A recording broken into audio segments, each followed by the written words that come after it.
Jumpa lagi di Halo Timnas yang akan menyajikan informasi terupdate mengenai Timnas Indonesia. Di antaranya, kabar terbaru Jordi Amat, Saint Patinama on fire, jelang lawan Palestina Indonesia dapat keuntungan. Simak berita selengkapnya hanya di Halo Timnas.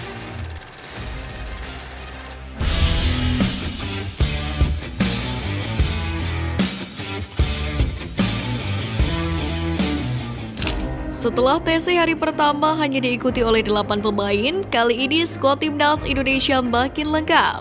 Di mana pada sesi Selasa 6 Juni, TC Timnas Indonesia sudah terlihat nama-nama baru bergabung. Hal itu terlihat dalam sesi latihan gym yang dilaksanakan pada Selasa kemarin. Gelombang kedua yang datang adalah dari skuad Timnas U22 Indonesia di SEA Games 2023 yakni Marcelino Ferdinand dan Hernando Ari. Selain itu ada Stefano Lillipali yang juga sudah merapat ke TC Timnas Indonesia pada Selasa 6 Juni kemarin. Jadi 11 pemain yang sudah bergabung adalah Dimas Drajat, Andi Setio, Sandi Wol, Sahrul Trisna, Ivar Juner, Fakhrudin Arianto, Rafael Struik, Dendi Sulistiawan, Ricky Kambuaya, Edo Febriansyah, Rahmat Irianto, Mark Locke, Stefano Lillipali, Marcelino Ferdinand, dan juga Hernando Ari Sutaryadi. Timnas Indonesia sendiri memang sudah menggelar TC dimulai pada Senin 5 Juni kemarin. Namun dua pemain Persija Jakarta Rizky Ridho dan Witan Sulaiman akan telat bergabung ke pemusatan latihan Timnas Indonesia di Surabaya, di mana mereka harus bergabung dengan klubnya lebih dahulu. Selain itu, dua pemain ini juga akan menjalani tes medis bersama Persija. Namun Persija Jakarta memastikan akan melepas dua pemainnya ke pemusatan latihan Timnas Indonesia jelang melawan Palestina pada 10 Juni mendatang.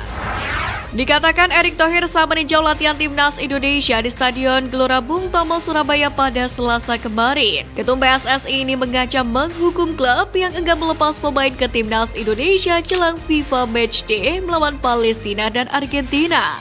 Erick lantas mengapresiasi 8 pemain yang datang tepat waktu ke pemusatan latihan Timnas Indonesia di Surabaya yang sudah berlangsung sejak Senin kemarin.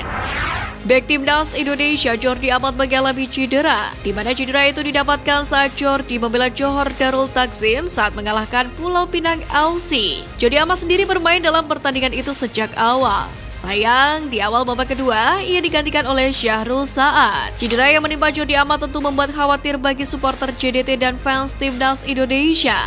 Pasalnya, Jordi akan melakukan pertandingan FIFA Matchday bersama tim Merah Putih melawan Palestina dan Argentina. Namun kabar baiknya, pemain naturalisasi Timnas Indonesia itu mengatakan bahwa kondisinya sudah aman. Akan tetapi, Jordi Amat belum terlihat bergabung bersama dengan Timnas Indonesia.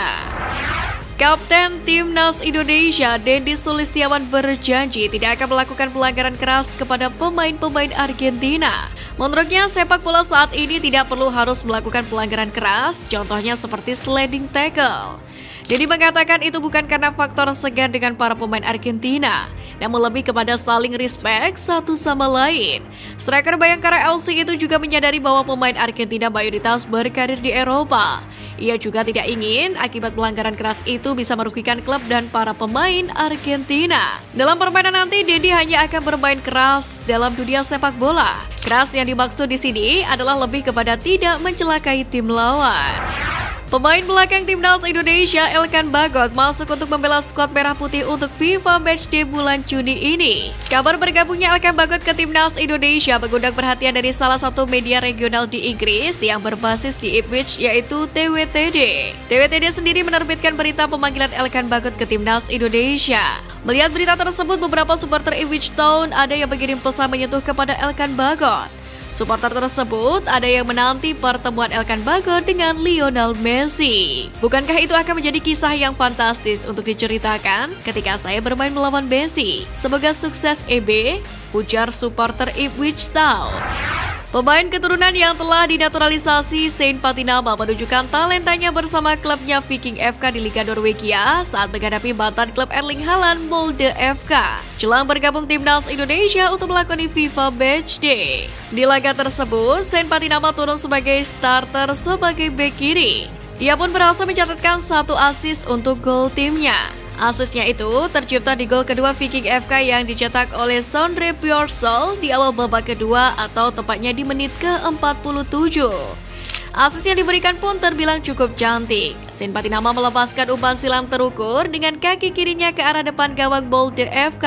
Bola hasil umpan silang Sin Patinama itu pun kemudian disambar oleh rekan timnya dengan tandukan yang menjebol gawang Molde FK.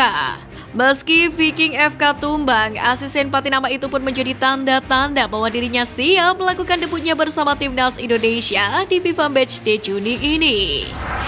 Sandy Walsh saat ini sudah bergabung ke pemusatan latihan atau TC Timnas Indonesia untuk persiapan lawan Palestina pada 14 Juni mendatang. Ia pun merasa senang merumput di kampung halaman sang kakek di Surabaya. Sandy Walsh pun memamerkan sejumlah potret dirinya ketika TC di Surabaya lewat unggahan di media Instagram pribadinya.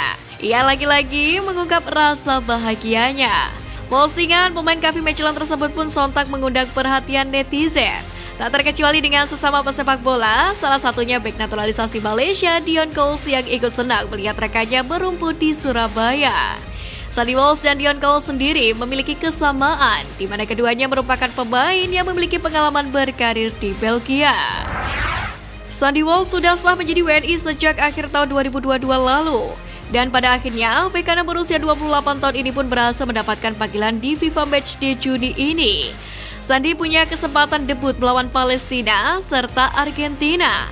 Pihak klub KV Mechelen pun ikut bereaksi dengan pemanggilan pemain ke timnas Indonesia.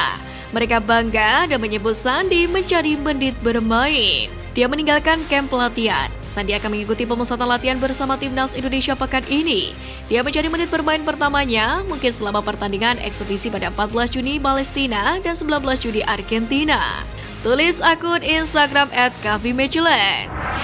Rencana Wali Kota Eris Cahyadi untuk konvoi atau arak-arakan timnas Indonesia di Surabaya mendapatkan kritikan pedas dari netizen. Netizen meluapkan ketidaksetujuannya di kolom komentar akun Instagram pribadi Eris Cahyadi. Bahkan muncul tagar menolak arak-arakan. Kemarahan netizen bukannya tanpa alasan. Ada yang menilai bila agenda konvoi terlalu berlebihan. Pasalnya laga timnas Indonesia versus Palestina hanya sebuah pertandingan FIFA Matchday. Ada pula yang menyebut rencana itu tidak pas. Palestina sudah mengumumkan 23 nama yang dipanggil untuk pertandingan melawan timnas Indonesia di FIFA Matchday Juni mendatang. Pertandingan persahabatan ini juga dimanfaatkan sebagai persiapan Piala Asia 2023. Maka dari itu, Palestina tidak akan meremehkan lawannya. Bahkan Dobub menggelar pemusatan latihan atau TC bagi skuad Palestina sebelum berangkat ke Indonesia. Mereka berlatih di Yordania sebelum terbang ke tanah air. Menariknya, dari daftar pemain yang dipanggil, ternyata Palestina tidak dalam skuad terbaiknya. Menyadu dari laporan akun Twitter @footballpalestine, ada 3 nama penting yang absen. Melihat kondisi ini, tentu timnas Indonesia wajib memanfaatkannya. Sebab anak asuh Sintayong harus bisa meraih kemenangan jika ingin memperbaiki ranking FIFA. Ex-Kapten Israel U21 Atta Jaber memilih bela Palestina jelang laga melawan timnas Indonesia di Stadion Gelora Bung Tomo pada Rabu mendatang.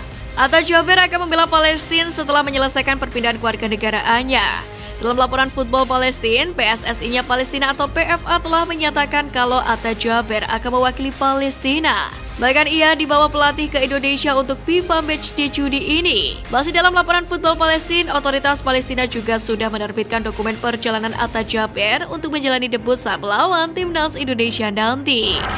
Seperti diketahui, skuad Garuda Muda baru saja sukses mendapatkan medali emas sejak terakhir kali 1991 silam. Bahkan timnas Indonesia U23 langsung melakukan pertemuan khusus dengan Jokowi. Dalam pertemuan itu, Jokowi meminta Witan Sulaiman dan kawan-kawan untuk tidak cepat puas. Pasalnya, ada sederet agenda ke depan yang harus dilalui.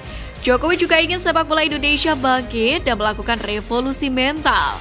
Dalam hal ini, pelatih timnas Indonesia U22 Indra Syafri mendapatkan arahan dari Presiden Jokowi untuk menjaga momentum emas, yakni untuk jadi momentum kebangkitan sepak bola Indonesia yang berkelanjutan.